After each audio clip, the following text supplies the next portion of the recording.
Okay. Ramona is the author of this month's book. It's called Shutter. It came across my desk, and I'm always looking for more interesting type books. So I said, oh, this one sounds very interesting. And I contacted her, or a publicist, and they said yes. So here we are. Okay. So Ramona, if you want to give us a little capsule about yourself, or and then we can talk about your book, or however you want to do it. Okay. Sure. Sorry, everybody. I was like, I had to scramble for a new location the last minute. I'm usually in my office, but it's a little too chaotic in there right now. So I came to a much quieter room. So thanks for your patience, everybody. But yes, my name is Ramona Emerson. I am a writer and a filmmaker. I live in New Mexico. Right now, I live in Albuquerque, New Mexico. And Shutter is my first novel. I started writing it probably in about 2013, 2012, somewhere around there. And it started out as a few short stories that I brought to a writer's workshop. I was working with Joan Tewksbury, who's a very well-known screenwriter. She wrote the film Nashville with Robert Altman. So she was my mentor, and she convinced me. I asked her if she would write me a letter of recommendation for my MFA program, and she told me she would only write the letter if I went into fiction because I was going to go into screenwriting. And she just told me that she didn't think I should go into screenwriting because I've already done that, and that she really liked what I was doing in workshop, which was fiction. And she thought that I should explore my fiction work a little bit more. So actually, Joan Tewksbury is behind this book in the beginning because she's the one that kind of steered the boat in a completely different direction. If you would have asked me back in 2012 if I was going to write a book or a novel, I would have told you you were crazy. I'd never had that on my radar. Like I say, I'm a filmmaker mostly, so I've been working mostly in film for at that point about 20, 25 years, and so mostly documentaries. So I was kind of a lazy storyteller. I know I wrote a novel, but that doesn't necessarily mean that I like to write, which was a really big problem for me. I was never, I'm a good writer. I'm my English teachers have always told me I'm an excellent writer, but I just never thought that I had the capacity to write something beyond maybe 50 pages, a thesis. I just never even envisioned that. So with a little push from Joan and an excellent first semester MFA mentor by the name of Eden Robinson, I just kind of began to put this story together almost immediately once I came to school, because I saw where it could go. And it was so much further than where it was at when I started my MFA program. I kind of thought maybe it's a memoir about this young woman and her grandmother, like talking about myself in like the third person. And I thought, well, it also has these kind of spooky elements to it. And we talk about some taboo stuff. And it just kind of ballooned and turned into what Shutter became. And in that very first semester of my MFA program, I think in addition to Eden, what really cemented it for me was my husband and I attended a CSI class. It was a 16-week class that they offer here at the Albuquerque Police Department. And, you basically come in and they teach you everything that you could possibly need to know about how to process a crime scene. So I learned all about, blood spatter, how to collect fingerprints, how to take photographs of footprints, even in the dark, how to ascertain, where the bullet fragments are going to be when you establish where the shooter was, all kinds. I don't know. There was just so much stuff, but it was 16 weeks of just constant learning. And one of the first things that I learned there, or that I heard about, was the case of a woman who committed suicide on the freeway. And it was the first case that they showed us, and they had all the photographs, they had the crime scene map, they had diagrams, and they talked to us about this case and about how this woman was kind of just scattered all over the highway. And it was just like this light bulb went off. And I went back to school the next month, and I just completely started putting Shutter together. Just from what I learned, what I was learning and hearing, and the stories that they were telling me at CSI class, and then my own experience working in forensics, and what that's like to work as in a forensic environment. I mean, I think my forensic work was much more sterile, and I didn't work for the Albuquerque Police Department. I worked for a private forensic firm in Albuquerque. So we worked for attorneys, we worked on cases, but I wasn't there when the cases happened. So I took what I knew, and I took what I've learned from APD, and I took the very beginnings of Rita and her grandmother, and it just all came together in this terrific storm. um, and I had a lot of great mentors and teachers that were a part of this process. Um, a lot of them are in the acknowledgments of the book. And, they really guided me, because I had never written anything beyond a short story before and a screenplay. So for me, writing a novel, I had no idea how to do it. I didn't know anything about story structure. I didn't know anything about, how to put a story together. And my professors guided me in early on about structure and just let me go. And by the end of my MFA program, I had a 360-page manuscript. And I just wrote. That's all I did for 2.5 years, is just write all day, every day. I just couldn't stop. I mean, the story just came out of me, and I would have to just write. If something would happen, I'd have to just go and write immediately, because I would think of something about a case and I'd have to go.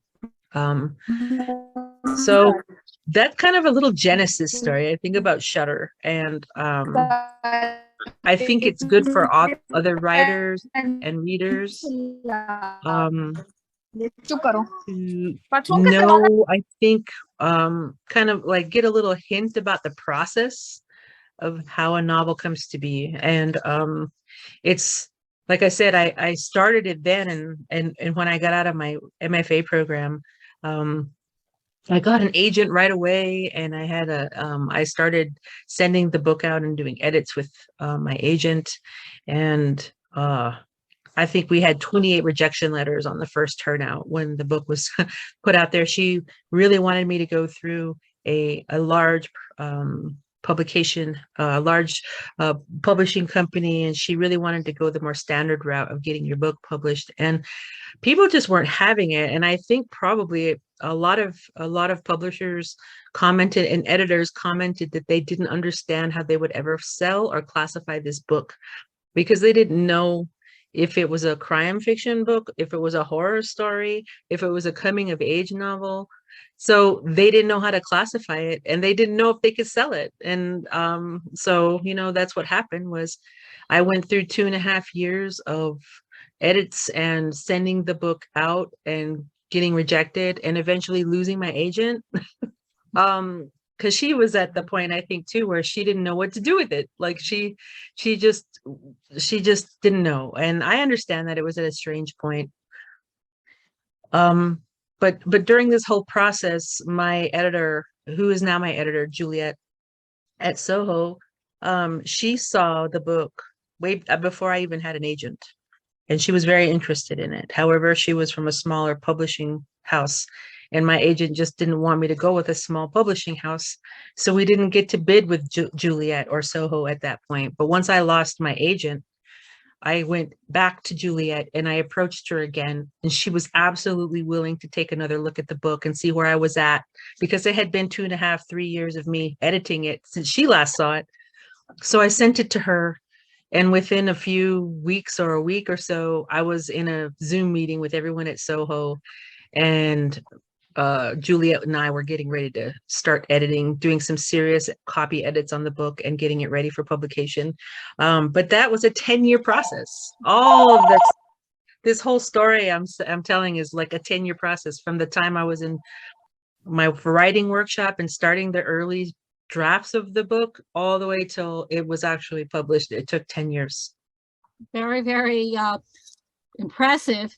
And it took a lot of, I guess, stick-to-itiveness, because Yeah. some people would have been either distracted, discouraged, and then either thrown it aside, started a new project. So, does anyone want to speak up? And just, if you're speaking, then just unmute yourself. And especially if you have any questions that you would like to share with Ramona. Actually, I do. I actually listened to the book on Audible, and I actually just had the question: do you actually choose the person who's going to narrate your book? Because I really enjoyed her, and the fact that since she was Native American, she was actually pronouncing all of the words, very well, and I really got an understanding of the language. Yes, they do. My publishing house sent me samples. So I was sent a few different voice samples from a few different readers. And there was something, I mean, I felt like a lot of the readers felt a little robotic to me, or they just didn't sound like Rita, or they didn't sound like somebody who could carry all those different characters. But when I listened to Charlie, Charlie's voice, was very human. It was not robotic at all. And she seemed so down to earth. And I just could hear it in her voice. And she was very diligent about contacting me about certain words that she wasn't sure how to say. She's like, I believe she's Ojibwe. So she's Native, but she's not Diné. So there were some questions that she had about certain words that she was unsure about. And she contacted me and she contacted another language, a Navajo language person. So she was able to be coached and say the words that she was having a hard time with. But there were very few words that she had a hard time with. And I really enjoyed the work that she did on Shutter. She did a great job. But yeah, they do send you a little clip of maybe some other books, some other audiobooks that they've done, and then you get to pick. They also asked me if I wanted to read it myself. And I was like, absolutely not. I don't like the sound of my voice anyway. So I couldn't even imagine having to go through weeks and weeks of editing my own voice and reading the book yet again after about 3,000 times of reading the book. So, yeah, but it was great to meet Charlie and to find out there's quite a few Native actresses and readers that do a great job at reading some Native literature that's coming out into the world these days. I was wondering about the relationship between Rita and her grandmother, and I really enjoyed. I felt like you did such a good job of describing their bond and their history together, and also the way that they were both part of the culture as well. And I wondered if that was based on the relationship between you and your own grandmother. Oh yes. It was easy to write those chapters. And I think the reason is because my grandma and I were so close. And I grew up with my grandma, consistently stayed with her until I was about 7 years old. And I just really treasured my my relationship with my grandma, and all of that stuff that Rita and her grandmother go and do. My grandma did it. Me and my grandma would go and pick piñons in the fall, and we would go collect Navajo tea, and we would make bundles, and it was just a chore. It was like something that we did every year, and we collected cans by the side of the road. That's one thing I didn't put in there, is that my grandma and I used to like to go to the movies. But my grandma didn't have a lot of money. We were very poor, and So when I wanted to go to the movies, she would say, well, we got to do cans. And so my cousins and I would go out and pick up cans on the side of the road, and then we would take them in and cash them in, and that's the money we would use to go to the movies. uh, until the great invention of the VCR, which the VCR changed our world out on the res, because my auntie worked at the mid school. She was the secretary at the mid school, and she would get to borrow the VCR that from school during the summer. And so we got to have a VCR and a TV in the house, and we got to watch like all the really bad horror movies that were at the video store in Tohatchi. So like I watched every bad horror movie, because that's like mostly what they had was like horror movies and bad teen comedies, and the usual 80s fare that you get. So so a lot of that, though, I mean, that was my experience living on the res. Rita didn't get to rent movies and hang out with her grandma like I did, but she had I think Rita's grandmother in the story is a lot more stern than my grandmother used to be. My grandma used to let me get away with murder. And I was the favorite. Everybody said, you're the favorite because grandma never gets mad at you. You're the only one. So I was kind of, the bratty favorite grandchild. And I'm also the only one that's still an Emerson. All of my cousins and everyone got married, and nobody has the name anymore. So, but I kept it. I told my husband I wanted to keep my grandma's name, and he was like, well, that's cool. Whatever you do. And so, he's super cool. But that just kind of shows like all of the things that I experienced with my grandma. I tried to just channel all of that love that I remember. And all of this, that even the fear, like all the fear, like, Yeah. being afraid. I could tell that your relationship of Rita and the grandmother was the writer. Yeah, It yeah, was it's pretty so deep. genuine and natural. I mean, I had a very close relationship with my grandmother, so I identified with it right away. But as I was reading through the book, I said, this writer, this is her relationship with her grandmother. I just knew it. Yeah, That's it how- is. Well, yeah, it was very well done and natural. I could tell. Like you said, the fear. She was, Yeah. she was firm about certain things, and but the bond, you didn't want to disappoint her. You knew Yeah. she was your cheerleader. She was the one doing the right by you. Right. Of Yeah. all the characters, I think the one that had the most impact for me probably was the grandmother. And I think it was both her strength and the fact that you knew that you were really only seeing the top of the iceberg about her.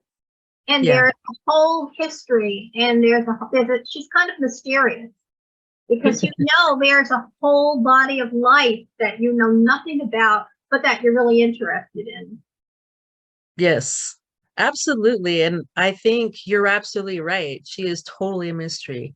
And my grandma was kind of like that too. Like there was some stuff that she just didn't talk to you about. Like even when you asked her, she was like, oh, you don't want to know about that, or, oh, no. Yeah, she didn't want to tell because it was probably not a very positive thing. So she would always just kind of say, no, you don't need to know about that. But absolutely. And I think what I'm learning now, and I'm writing the second book, the sequel, and it's hard when you're writing the sequel and you've already covered all the fun stuff about being a kid and being with your grandmother, but now you're an adult and grandma's reached that age where you need to come home and you need to take care of her.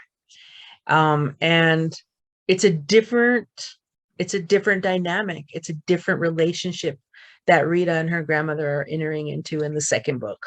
Yeah. They're trading places, right? The caretaker is now the one that's being taken care of. And but through that process and through the act of Rita moving home in the second book, I think that just like you're saying, I think they will finally get some of the mystery because she'll have time to be home and to hear the stories that grandma wouldn't tell her when she was a kid. Yeah. And get to really experience some of the memories that maybe grandma was afraid to share. But now that their relationship is in a much more an adult relationship in the book, I think we're going to hear a lot more about Rita's grandma and about her history, and about why she's so scared for Rita, and what she sees moving into the future, and how she sees Rita in that future. And she's worried, she's worried. So it's a completely different relationship that they're entering into, but I think we'll get a little more of a glimpse into grandma's mystery, because I agree with you. I like that grandma was mysterious. I was just wondering if the cases that you discuss, they were actual cases, all of these, not just the woman that on the freeway, but the home where the family was killed by Garcia and company. Those are all actual cases, correct? Well, yeah, they're based on cases. Like, they may or not have had the same amount of victims, or it may not have been a judge. I had to, there were some cases that are very well known in Albuquerque, and I don't want to get in trouble. So had to change some names and some facts on some cases, so people wouldn't say, oh, you're writing about, I know exactly who you're writing about. But yes, they're all based on real cases. I mean, like the judge getting busted with that underage girl and all that stuff. That's stuff that really happened here in Albuquerque. It sounded like stuff that really happens that you see on it is, and a lot of it you'll take like that fact, and then you'll pull another fact from another case and another fact from another case and put them all together, and it makes this horrible case, because you've got all these elements. But it's not necessarily, it is based on cases, but they're all jumbled up just to make sure I don't get anybody mad or get sued by some family. To me, what was interesting was, first of all, I studied photography when I started in college. Okay. So that element, the whole photography thing, was very interesting. And I identified with the interest in it. And I thought it was interesting, though, how the different generations were interested in, then how you learn that grandmother was interested in photography when she was young, too. And her mother, and then her. And then, of course, learning more about the Navajo culture. And then I actually had a whole conversation with a friend of mine about the whole concept. I was very taken by when the ghost, her grandfather, comes at the beginning of the story, and he tells her that many ghosts are going to come to you, but you have to be very careful. You can't, you should not pay attention. You shouldn't be talking to the dead. And this is her grandfather telling her who's a ghost, but he's warning her because he knows that she has the ability and is able to see and all this and that. So to make a long story short, I'm telling a friend about this book I'm reading, Shut Up, right? And we got into this whole conversation for like 3 hours on the phone about, the culture of the Navajo with the spirituality and this and that. And then my friend's going into the whole thing about how it talks about that in the Bible. And oh my God, it was like, and it was interesting because when I hung up the phone, I had learned some things from her I didn't know about in the Bible, what they say about this kind of stuff, talking to the dead and this kind of thing. But as soon as I saw this in the book, I was intrigued. I've never read a book with something like that. And to me, it was very believable the way it was written. So to me, it had a lot of very interesting elements for me, I like the way that, sorry. I was just gonna say, I like that, kind of piggybacking on what you were saying, Lorraine. I like the way you took the neighbor's spirituality too, who was Catholic. I believe she was Catholic, right? And kind of. Oh yeah, I think she was. Yeah, I think she was Mormon. There's a lot of. Was she Mormon? Oh, okay. But but still, she was doing the rituals with the egg and like the herbs. Oh yeah, and and like, I know who you're talking about. Sorry. I was thinking Yeah. about the wrong character. You're absolutely right. Yeah. But I thought, I thought that was interesting that they were sort of similar, and especially when you brought the grandmother and Mr. Bitsilli into the apartment building, and they were all doing their stuff at the same time. And I thought that was kind of cool to show that, like these cultures really are different, but they're not so different. There's still a common element there.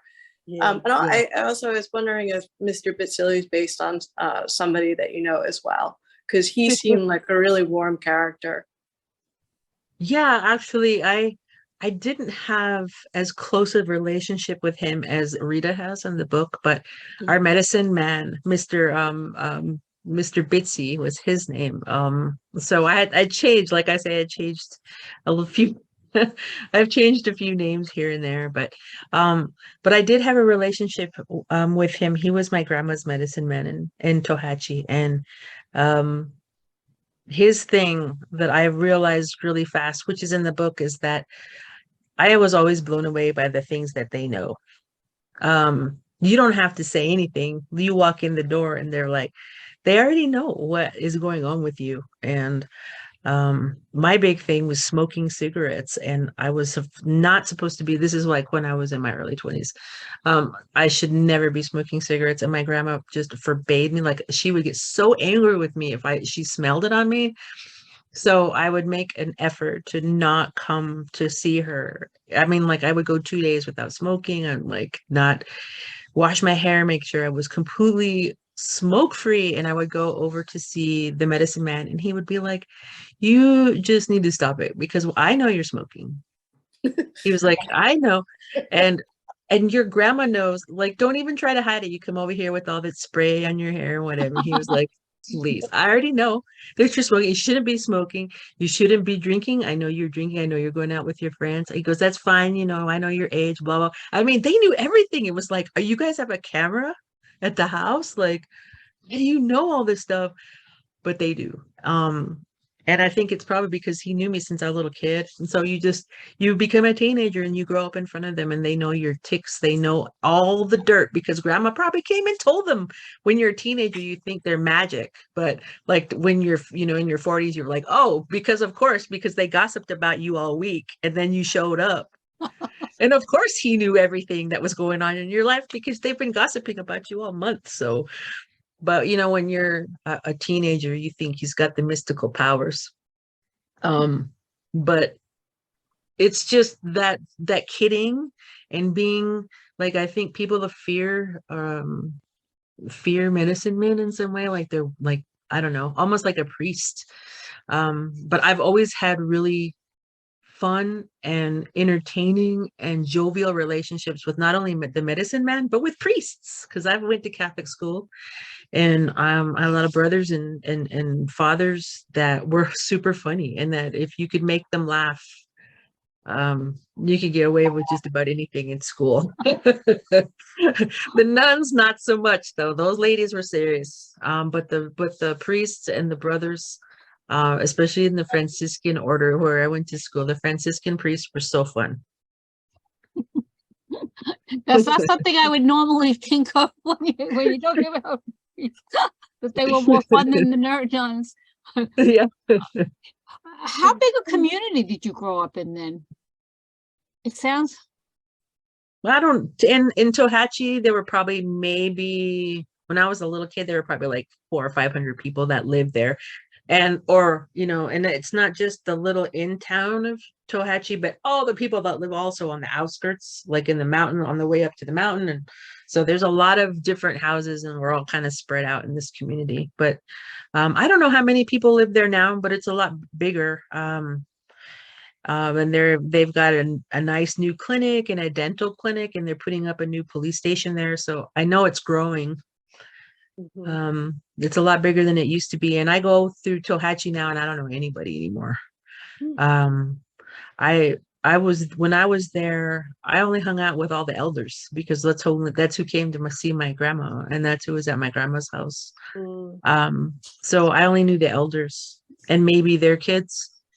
And now all these young kids, I have no idea who they are. you know, it's interesting because I do remember reading a book, but where it was about Indian children, and I'm not sure if they were Navajo. I'm trying to remember, but it was in Canada, and they were taken and brought to the school, Catholic school that was set up. And but they were taken away from their homes and put into these schools. It was like a Catholic school orphanage in a way, you know, and that triggered that when I read that in the book,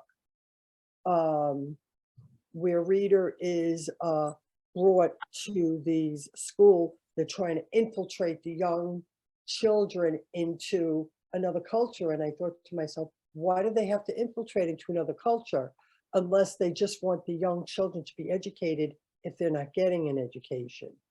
That was the only thing that I was able to understand and get from that. I think for a lot of the men in particular that were taking the Navajo kids, like my grandma was taken. So that whole story about Rita's grandma being put on the train and going and not coming home until she was 18 years old, that was absolutely true. And that happened to my grandma. So And it was probably your grandmother's generation. it was. And part of the agreement when the Navajos were taken to Fort Sumner during the Long Walk, part of the agreement for the U.S. Cavalry to let them return home was that they agreed to send their kids to school. That was part of the agreement of the Long Walk, the Treaty of 1868, I think it is. So part of that treaty stated that Navajo families had to send their kids to school. And they actually set up these boarding schools, came and actually took them out of their homes and took them to school. Instead of building a school, well, you know, in their community, right? Yeah, and having them bust, you know, this was a long time ago before these things were available. Right. And I mean, there's still a lot of stuff that's not available on the Navajo Res, so like water and electricity still, I mean, even now. So I think a lot of that part, at least as far as the Navajo and some of the Pueblos, I think that also live here in New Mexico, were bused to these same boarding schools, like the Hopis and the Zunis and stuff.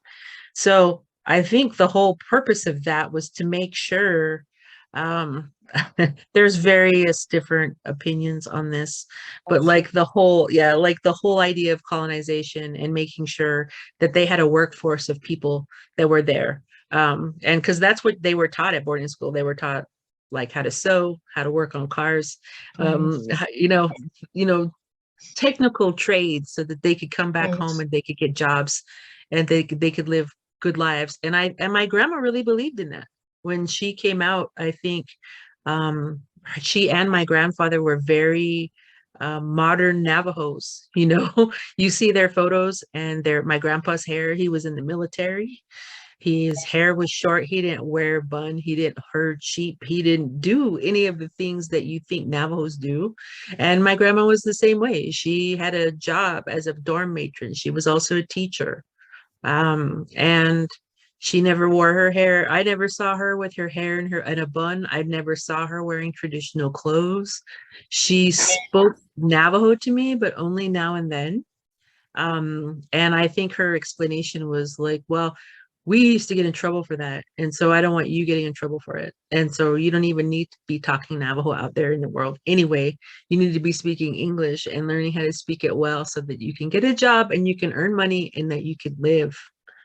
And very much like Rita's grandmother, it was, you need to go do that and stay away from the reservation, because she didn't want me to become a teen mom or not go to school and have, you know, be working at the gas station at the res or the grocery store in town, or, you know what I mean? Like, she was like, there's more to it than that. And the only way that you're going to experience that is to get out of here. Yeah. So, did you see a parallel then between your experience and Rita's when she wanted to go to college? Yeah. My grandma my grandma sent me to a very intense Catholic school, high school, college preparatory, and made sure that I was in college. And that was her main goal, was to make sure I got out of college. When she was 65, she graduated from college.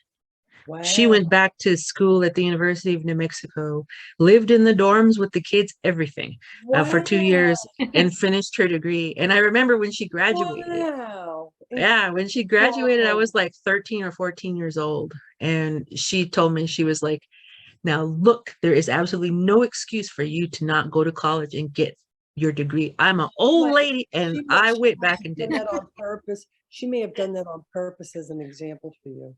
it. Yeah, I mean, she could have, but I knew she always wanted to go back to school. She always talked about that.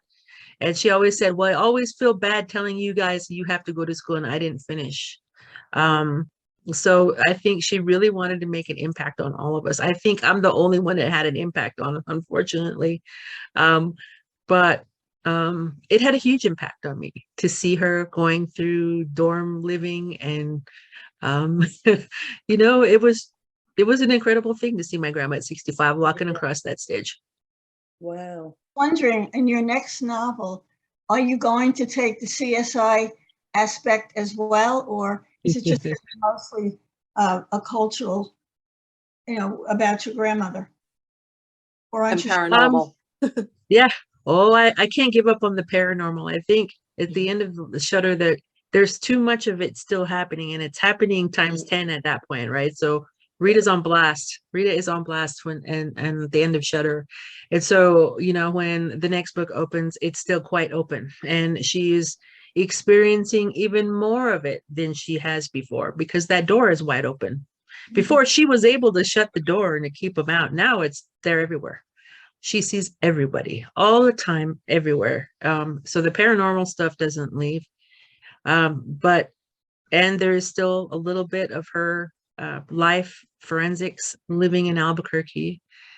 But I'll let you guys in on a little taste of what's going on in the second book, which is called Exposure. Oh, what a great name after Shutter. I love it. Yeah, and we're thinking of the third, there's got to be a third book, and we're kind of on the fence about that title, but we definitely know the second book. Exposure is the sequel to Shutter? Yeah.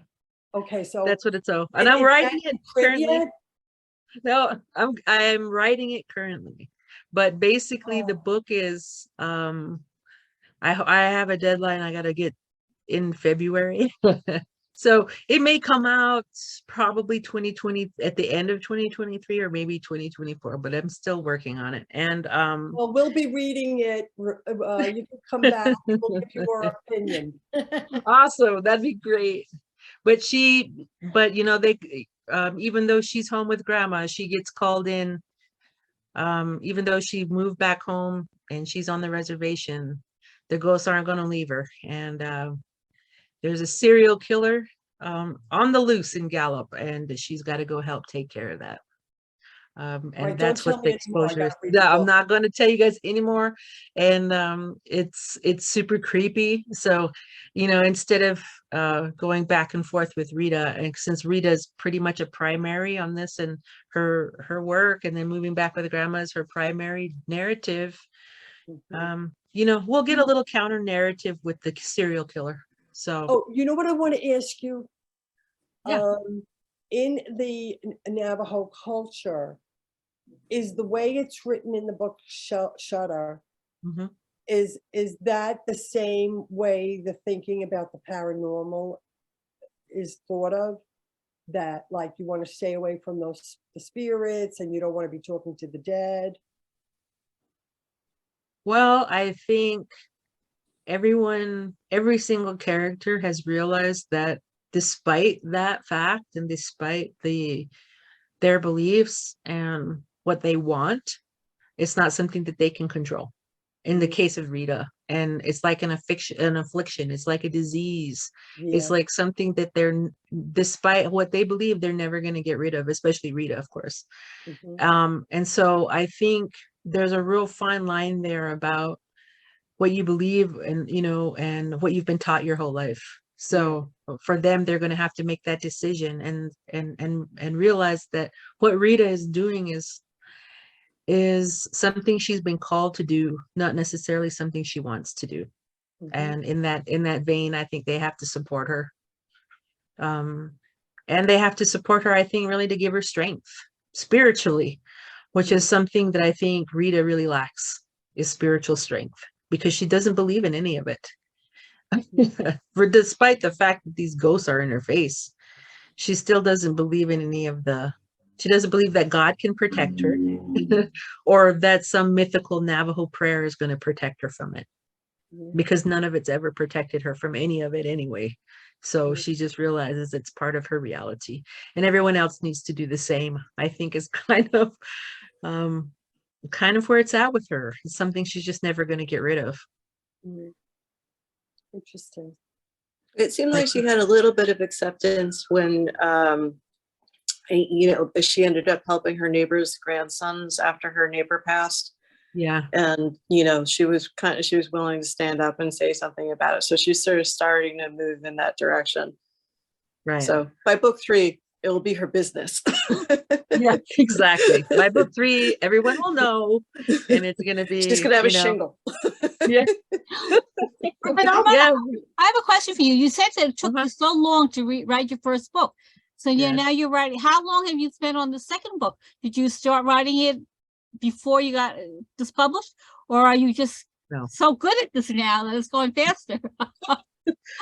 Well, I think it helps. Like now it's going faster, and I didn't start writing it until after we published Shutter. And because they were like asking me, well, what happens? Like, is there going to be a second and a third? And I was like, yes, there's going to be a second and a third. And this is what the second one is going to be about, but I haven't started writing it out.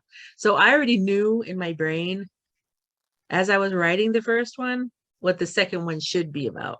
Because in my brain, I'm thinking, oh, yeah, well, how are you going to pull off that same kind of dual storytelling? And how are you going to pull off these kind of characters? So in my mind, I was already trying to build that. So when I finished Shutter, I started writing this. And when I say I started writing it, I mean, I started doing all the research, because I'm super into like having all the information I need.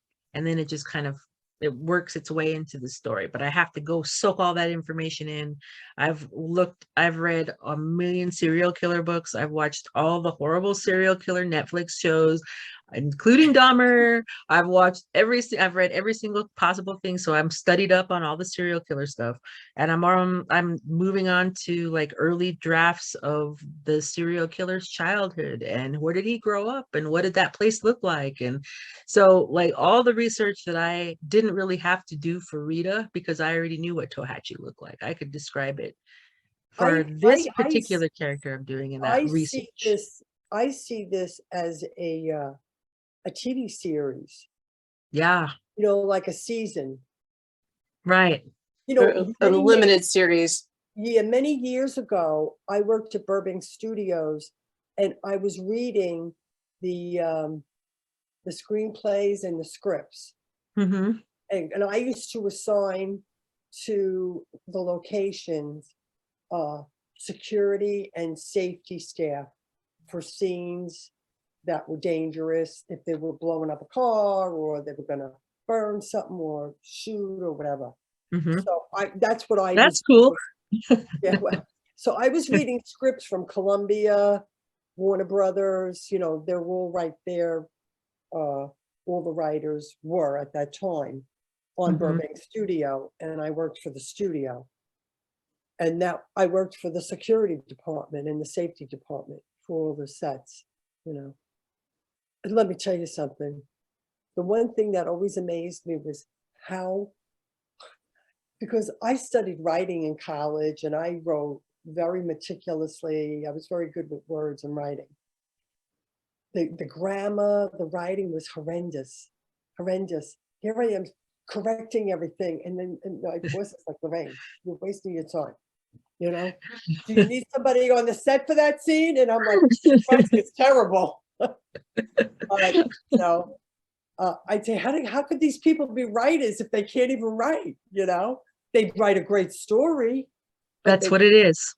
And they wrote like they were talking, and they weren't even spelling things correct, but everything was phonetic. You could read it, figure it out, but it was like, you know, what's going to happen to my brain if I do this for a few years, you know?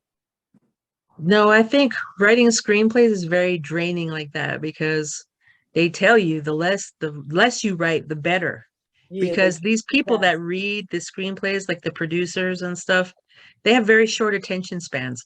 So if you aren't able to hook their lip in 3 lines, they're not going to read your script, and it goes in the no pile. So your job is to write everything with as little words as possible and turn it in. And I hate screenwriting because of that, because you can't even develop a character or develop a relationship between 2 characters, not in a script. It all happens visually on the screen. Well, that's the So you wouldn't adapt you wouldn't adapt this book into screenplay like Anthony Horowitz did with with his series. Well, I don't know if I don't know when I would have time to adapt it into series or a screenplay at this point, just because, oh my God, I have 3 documentaries we're working on right now on a docuseries. And I'm writing the second book. the docuseries you're working on, what is the subject? It's called Crossing the Line, and it is about border town violence in the communities surrounding the Navajo Nation. So I'm doing 4 episodes about each one of the towns that have a particular incident or something that's been going on there for years. So it's Gallup, Farmington, Albuquerque, and New Mexico, and then Winslow, Arizona. Now, where are these docuseries? Where can they be viewed? Well, I'm not done with them. When they're done, they're going to be on PBS, because PBS is my funder. All right, that's all I watch. PBS, I'll see it. Yeah, eventually it's going to be on PBS. And we're also making another film called 3 Generations, about a family of Taos Pueblo artists. That is also probably going to be on PBS in the next year or 2. That one's almost done. We've been shooting that all year, so we've got to edit that together in the next few months. And then I'm making a documentary called Through Her Lens about a Chicana photographer named Maria Varela, who worked in SNCC during the 1960s and was one of the early SNCC photographers.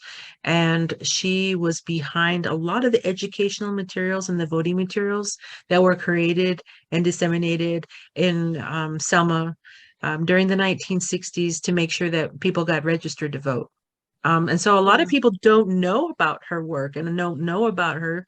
She's in her 80s, and after many breakfasts of green chili and bribing and kissing her butt, she finally agreed to let us do her documentary, which we've been wanting to do forever. Everybody wants to do her documentary because her story has not been told, and it's wonderful.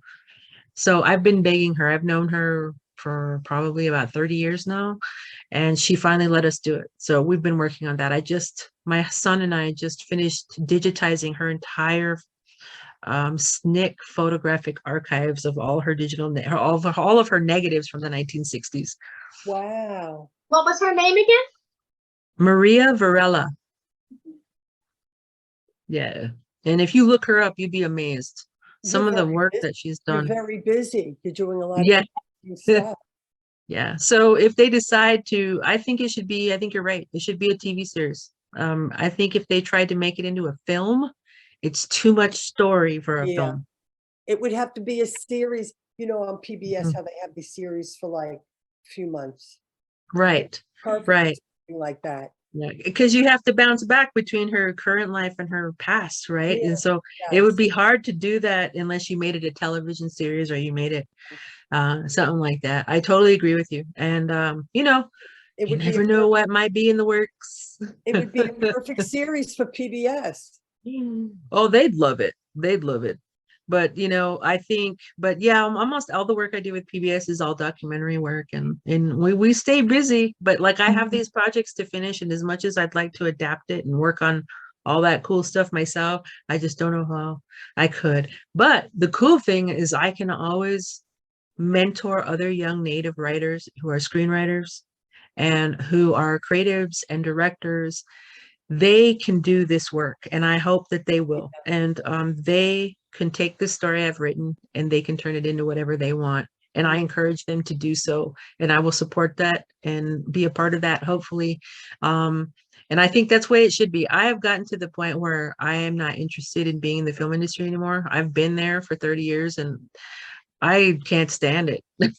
People are awful in the film industry. I don't know how anybody even wants to be a filmmaker or be a part of any of that world, because it's just a heartbreaking, horrible place. And I don't want to be in it anymore. And that's why I say, let the young kids do it. Let these 20 and 30-year-old people who haven't been kicked in the teeth by Hollywood for 30 years do this work, because I'm out. I was You have just to do- gonna, you have to I was do a gonna ask you, cameo, what do you though. consider yourself? A filmmaker now or a writer? So I think that you're definitely watching. I think I'm transitioning because I've just come to that point in my life It sounds where like it. Yeah. I'm tired of it. Yeah, I'm tired of the film industry. I'm tired of the hustle. And I do all the camera work for a lot of this stuff. And I'm gonna tell you, I'm 50. I'm gonna turn 50 this year. I'm not interested in hauling my camera equipment around anymore and following people or doing documentaries anymore. I've been doing that so long. My back and my hips and my legs are like, hey, why don't you be a writer? And I'm ready to listen to my back and my legs and my hips. I'm ready to listen to it because I'm tired. We're coming on to about an hour, so I don't, Zoom is about, we have a little bit more time. Does anyone have any last comments I'd like to share with Ramona? And then I don't want to keep you too long. I appreciate that you took the time to speak to us. Yeah, very interesting. Anytime. Thanks for taking the time to reach out, Thank you for that. And So our next book is Exposure. yep. We'll And keep I an will eye see you open. guys again when that exposure comes out and we can talk about things may have very changed good. since we talked last time. Remember, I might change things by the time it gets to the end of the book. So it'll be fun to talk again.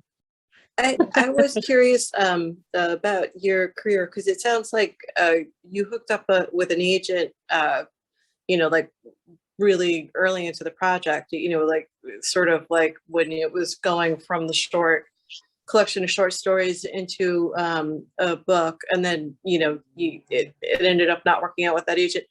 Is your agent sort of like a agent slash editor, because it sounded like you hooked up with the publishing house while you were still with your old agent, and now do you just work directly with Soho Crime, or do you have another agent that you work with?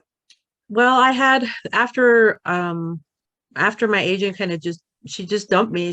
And I understand, we just didn't know what to do with the book. And she's from Canada, and she was my mentor Eden Robinson's agent. So that's how I managed to get that connection, was because my mentor said, we kind of write the same kind of dark stuff.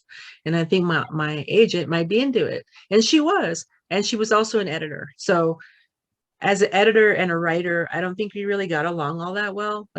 She wanted me to put it in chronological order. And there were some things that we just had disagreements about.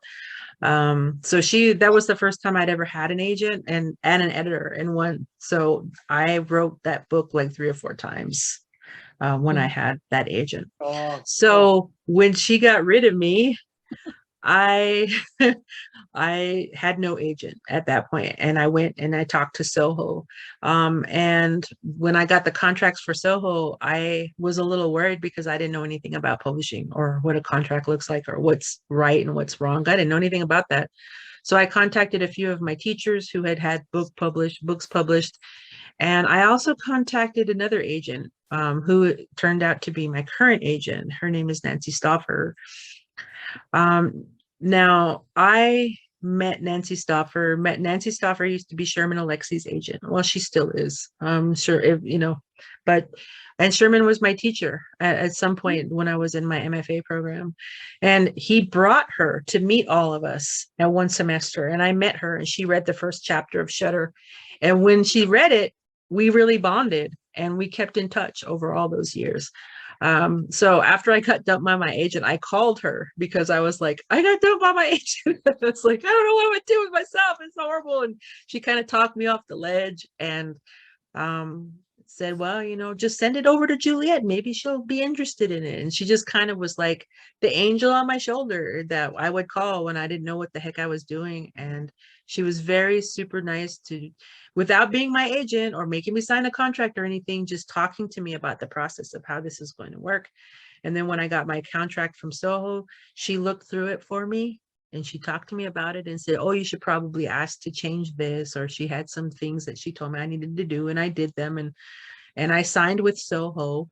And after I signed with Soho and we were starting the process of getting the book out, they started to ask me about the second book, and they signed me a contract for the second book. And when that second book contract came, I went back to Nancy and I asked her to look at my contract again. And I was kind of hinting to her that maybe she should just be my agent, since she's been doing the agent thing this whole time. Yeah. And she just kind of was worried. She was like, well, I don't really represent people who do mysteries or horror novels, and I don't know those people, and I don't know if I would be an effective agent for you because you're in this genre that I know nothing about. So she gave me a bunch of names of agents who specialize in murder and crime fiction and that kind of thing. And I looked at them and I did a little research on some of the names she gave me. And then the next morning she called me and she said, did you call any of those people I gave you that on that list? And I said, no, not yet. I was just doing my research. And she was like, screw it, don't call them. I'll be your agent. So, so my agent, I think that should have just been my agent all along, and is my agent now. And she's the one that talked me off the ledge while I was still dealing with my old agent and giving me advice. I mean, I feel bad for her because I did Shutter and all that without an agent. So she won't get any residuals or anything from being my agent until the second book comes out, because technically we didn't sign until we were contracting with the second book. So fiscally, she's not going to make anything of the publishing of the book until the second book. But she's been super nice reading over contracts with me and, supporting me and guiding me, because I don't know what I'm doing. I'm used to like 2-page PBS contracts, not these like 800-page things. Oh But my you have a God. separate editor now then, too. Yes, I do. I have an editor at Soho, and Juliet, she's the best editor on the planet. It's just like people always talk about their editors. I'm like, oh, no, you just don't know Juliet. She's a genius. And she's read my book probably more times than I have. And I don't know how she reads so fast.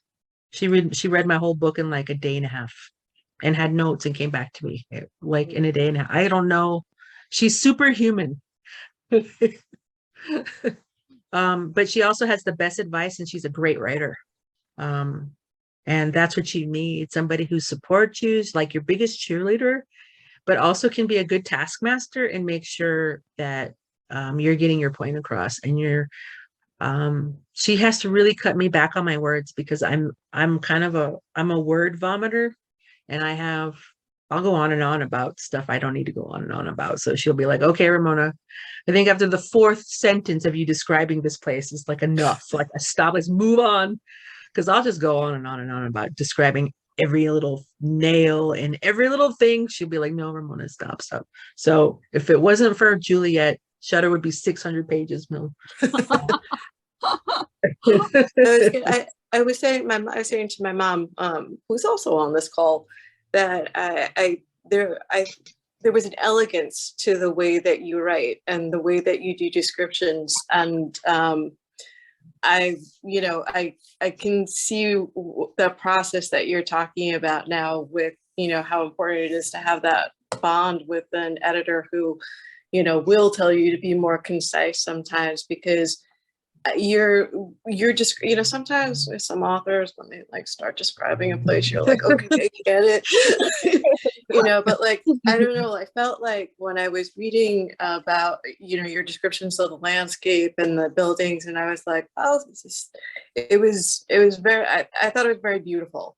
And and so visual too, like I could picture everything, like you felt like you were there. Well, I'm glad. Thank you. And I think my first mentor used to tell me that I have the sensibility of a poet. And she said, Yeah. have you ever thought about being a poet? And I was like, no, I don't want to be a poet. But she said that, she goes, I don't know how else to describe you, but you write like a poet. You write fiction like a poet. That's what she told me. So I hope that's a good thing. But when you write fiction like a poet, like you say, you can just you'll just go on and on about stuff and maybe get too deep into similes and metaphors. And I tend to do that sometimes, or I have a real bad click with going 3 sentences. I'll say something and then I have to describe it with 3 long sentences after before I can move on. There's weird writing tics that people have, like they But I use the love same word that. over and over and stuff like I that. like the And detail. It really, I don't know. I like. I'd like people to understand everything about a room when I bring you into it. I even want you to know how it smells, I felt like at the store, where you were buying the camera, where you were getting the cameras and you were getting the pictures developed. Like I felt like I was actually in the store, and I could see the counters, I could see the ads, I could see, the gentleman, I don't recall his name off the top of my head, but who was, speaking with your grandmother. Like it was all there. And the kid that was there when you went to pick it up, after, well, not you, but Rita, after Rita's mother passed away and she was picking up the Hasselblad film. I was like, oh, it was, I hadn't read anything with like that kind of descriptive detail, but like I said, there was an elegance to it. It wasn't what you're accusing yourself of. It wasn't like blather. Good. Well, that's thanks to Juliet. It's not blather. Well, but yeah, it's hard. I'm finding now that I'm writing chapters in Rita's voice, and then I'm writing a chapter in a different voice, like the serial killer.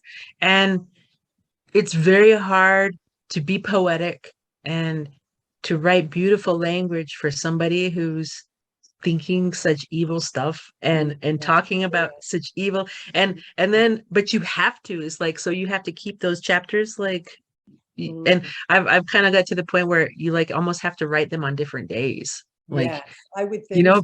Yeah, because you have to enter the psyche of this man, and you have to be a different person and talk different. So even though right. So it's oh yeah, you have to keep everything separate, and make sure they're not the same. And even he has to be eloquent and kind of cool the way he talks, but he can't be like Rita, because Rita has her own talk. Anyway, so it's hard to find all these voices and to maintain them, and to mentally put yourself in that situation and then write about it. It's tough. I'm finding that some of that darker stuff this time around is a lot different, because I'm writing from that dark place, from this other person. When it's Rita describing other people doing evil and the evil that she sees, it's one thing. But when you are the evil doer in another chapter and you're doing stuff that you would not necessarily have the inclination to do, it's kind of weird having to enter the serial killer mind and think that way. So I've been watching a lot of weird horror movies lately. So really spooky stuff. Some of that serial killer stuff. I watched the Frozen Ground, which I hadn't seen in a long time, but it had been on a lot this past month, and it's about a serial killer in Alaska. And I don't know. There was something very gritty about it, and it reminded me of Gallup. And so I'll sit there and I watch that, and I watch The Last 48. I hope you guys don't watch that. It's a horrible. It's for me, it's a great show, but for most normal humans, it's horrible. But it's like the first 48 hours of a crime investigation. And so you'll see at the beginning of the show, what happened. Somebody was shot, or somebody was murdered, or they found a body, or something's happening. And then you spend the next hour with the 2 detective teams usually from 2 different cities and 2 different scenarios, solving the case or not solving the case within 48 hours. And I will just sit here and write with that in the background. on TV. I'll hear it and I'll listen to something or I'll hear something about a case and I'll listen to it for a while and then I'm back to writing. And I'm watching a lot of yucky films and a lot of Last 48 and Forensic Files. Gross stuff, guys. But good research for the book though. And I did a lot of the same stuff when I was writing Shutter. But I did a lot more ghost stuff, I think, than I did that I'm doing on this one. Because there's a little bit more of a weird story when you got ghosts. And how do they act and how, because there's no ghost rules. So how do you make that happen? How do you build that world? You don't, because nobody knows what the ghost rules are except for the ghosts. And so you can just make it up. That's what the fun part is. Okay. Anyone have any other comments? Stick to your craft. You could have been a great trial lawyer. Yeah, well, I spent many hours in deposition. I probably would be. So you know why I still have the ghost. Yeah. Yeah, but it's in another life. I could have probably done it. I've probably been good at it. Yeah. Or forensic investigator. I think I would still be good at that if I went back and did it. You speak well, and you should be using this hour as something to give to young lawyers to just listen to you explain how to handle a case when they get it. Maybe they'll get it right instead of telling you what it's all about. Hey, that's true. I've been doing a lot of that for many years. 16 years in forensics was a lot of time, but you learn a lot of good stuff. Well, now it's come to fruition. Now you can really go back into that. Okay, Ramona, I want to thank you so much for coming on. Absolutely. What time of the day is it for you now? There. It is 6:40 here, so we're 2 hours behind you guys. Yeah. Well, I appreciate it, and we had a great time. I think it's always great to hear from authors, but you really gave us a lot of insight there. Well, yeah, and you guys did too. So I have a lot of stuff to think about too, moving into the second book. So keep your eyes out. Okay, and I'll contact once I see that come out. I'll try to contact you and see about a repeat. Okay. Absolutely. We'll follow up. Yes. Have a follow-up visit. Thank you so much. All right, much. Everybody. Sure. Have a good night, everybody. Good night. Good night, everyone. Thank you. Okay. If